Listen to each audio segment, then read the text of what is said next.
Le langage corporel et ta voix, ce sont les vrais secrets. On pense souvent que le charisme est lié à la beauté, lié au parfum que l'on utilise, lié à l'habillement, lié à la démarche. Oui, c'est un espace, mais sache qu'on se rappellera beaucoup plus de ta voix, beaucoup plus de ton langage corporel que la tenue que tu as portée. La personne la plus écoutée dans une pièce n'est pas celle qui parle le plus vite. Je sais qu'on t'a souvent appris l'inverse, que dans une conversation, il faut savoir remplir l'espace, il faut savoir rassurer avec tes mots, répondre le plus vite pour ne pas paraître perdu. Et c'est exactement l'inverse qui se passe. Le remplissage verbal n'est pas un tic de langage, c'est un signal beaucoup plus social que tu ne le penses. Et ce signal-là, c'est la recherche de la validation par autrui. Et j'aime beaucoup parler de la voix dans l'architecture de l'identité féminine, car pour moi, ça a été le cas dès que j'ai cherché à améliorer ma diction, à améliorer mon articulation et avoir aussi confiance en moi. J'ai une voix qui est très fine, très douce, mais c'est-à-dire que j'étais souvent pas prise au sérieux, peu importe les domaines. Et même si je parlais, je me rappelle qu'une fois, j'avais appelé pour ma mère, je ne me rappelle plus c'était quoi, mais bon bref. Et la dame me dit: «Est-ce que vous pourriez me passer votre mère?» Je dis: «Mais non, c'est moi, en fait, je voulais me faire passer pour ma mère». Et la fille me dit: «Non, vous avez maximum 13 ans, vous pouvez me passer votre mère?» alors que j'en avais 25.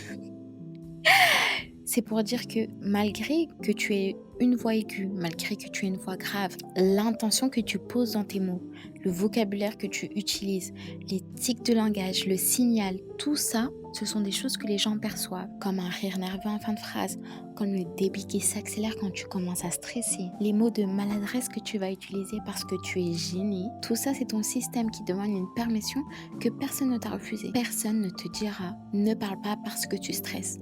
Ne parle pas parce que tu es timide.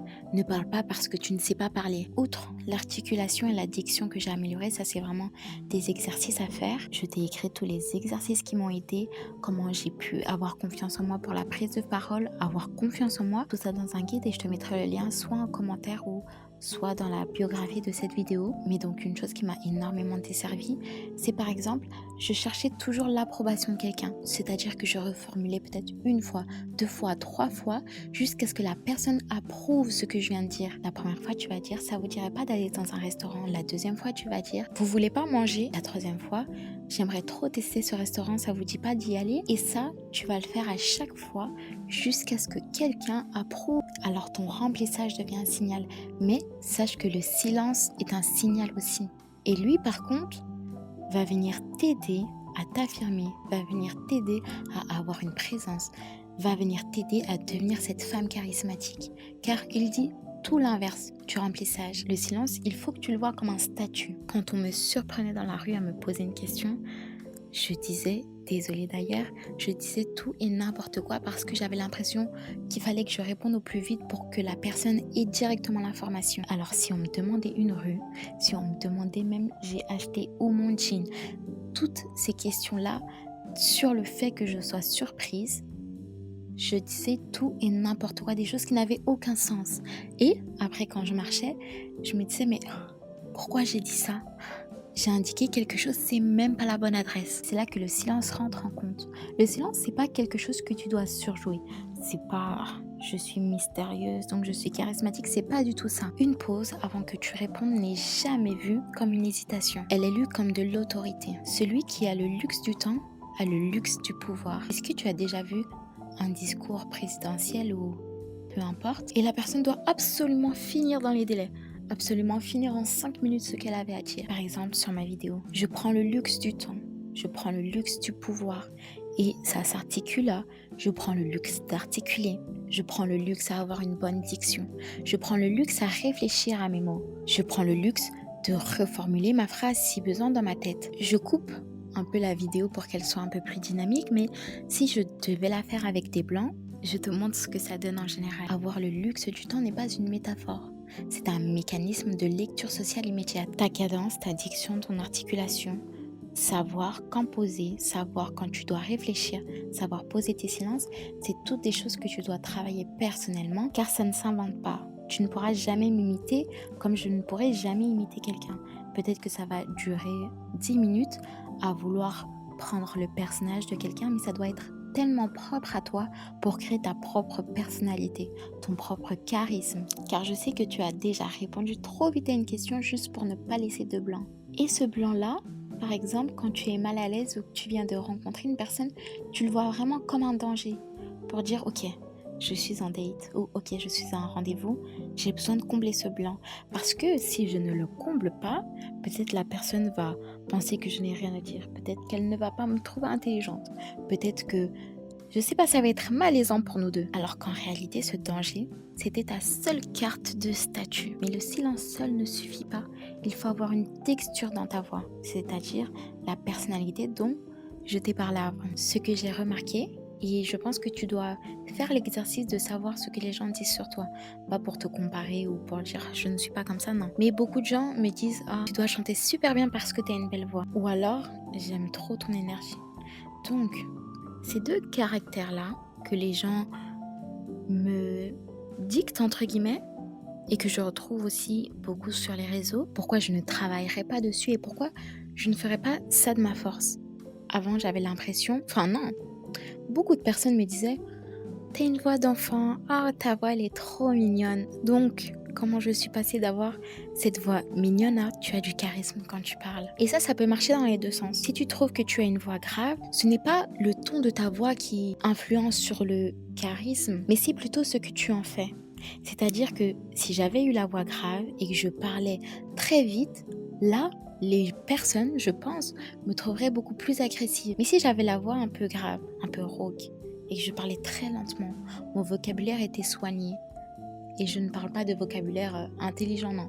Là, je parle vraiment juste de vocabulaire en général. Les gens diraient, ah, ta voix a du caractère. Alors, tu vas soigner le débit et l'articulation. Ta vitesse d'élocution est décodée avant même que la personne décode tes mots. Et elle fonctionne vraiment comme un thermomètre de ton contrôle émotionnel. Et je pense que si je fais le parallèle à vouloir avoir une soft life, j'aime bien ce terme, bon, j'aime pas tellement comment il est employé sur les réseaux, mais pour moi, avoir une soft life, c'est d'avoir le luxe d'avoir du temps, d'avoir le luxe d'avoir la paix. Alors maintenant, dans tout ce que je fais, peu importe l'âge, peu importe la circonstance, il faut se donner le luxe d'avoir du temps.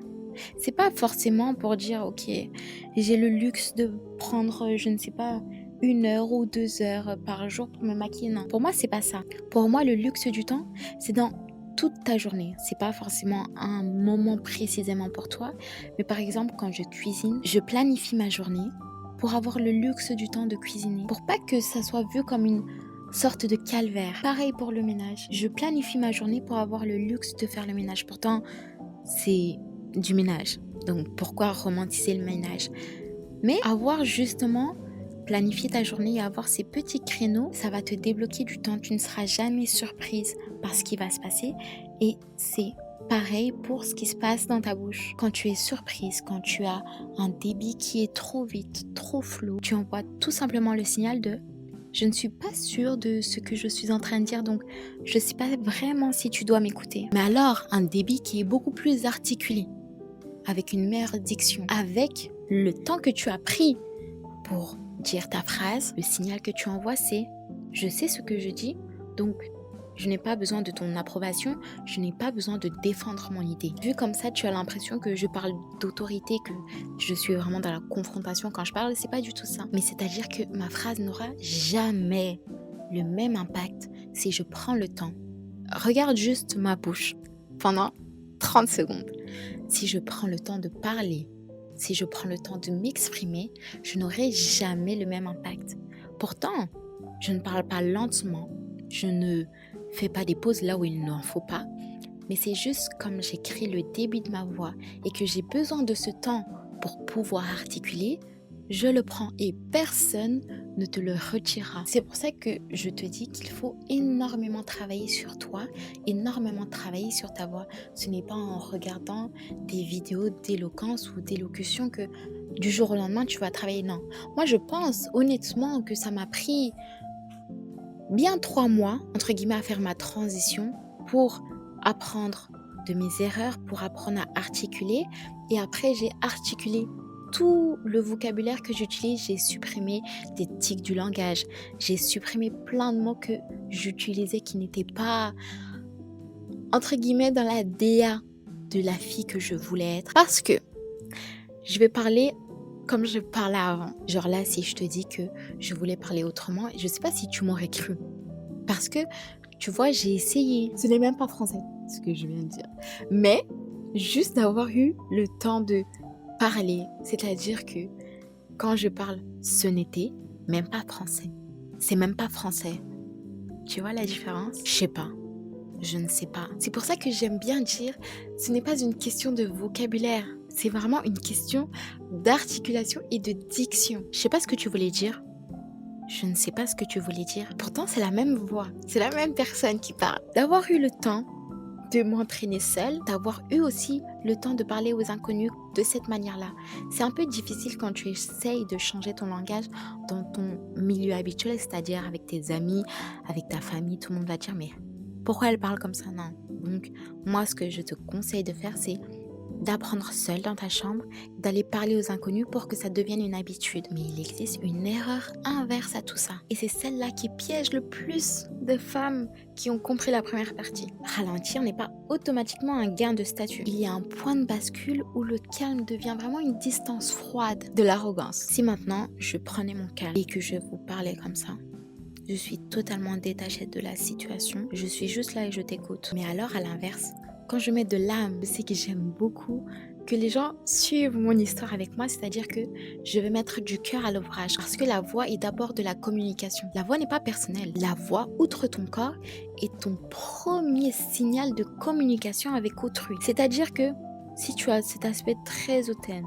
très arrogant, qui va t'écouter?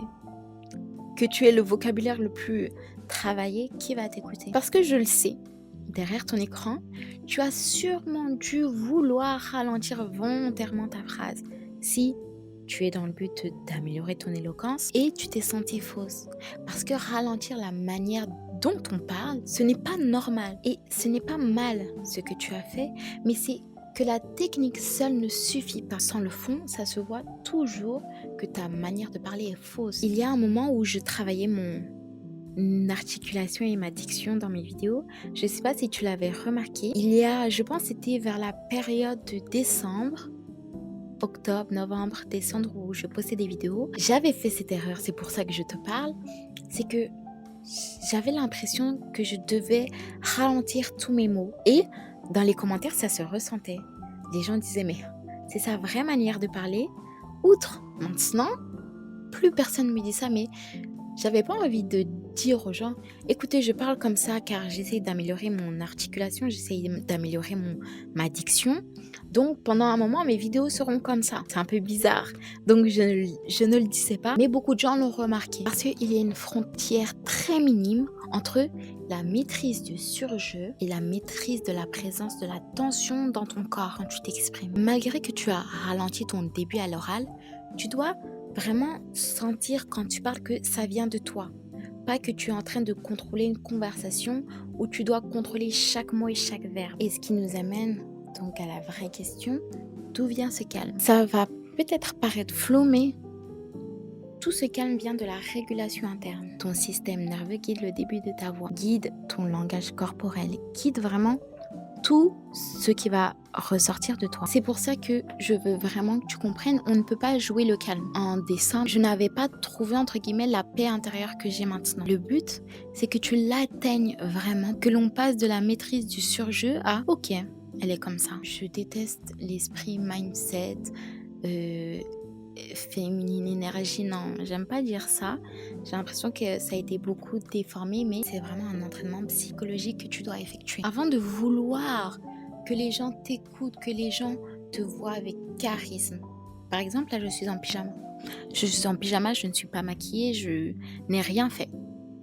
Mais alors, est-ce que... Et j'aimerais que tu répondes comment tu me vois.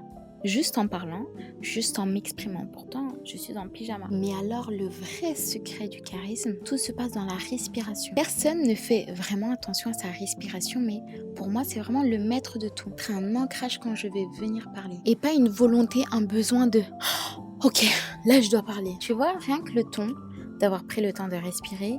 Et par exemple, là, quand je parle et que je veux respirer en même temps parce que j'ai ce besoin, tu vois, le ton de ma voix, le débit n'est pas du tout la même chose. J'ai mis un système en place.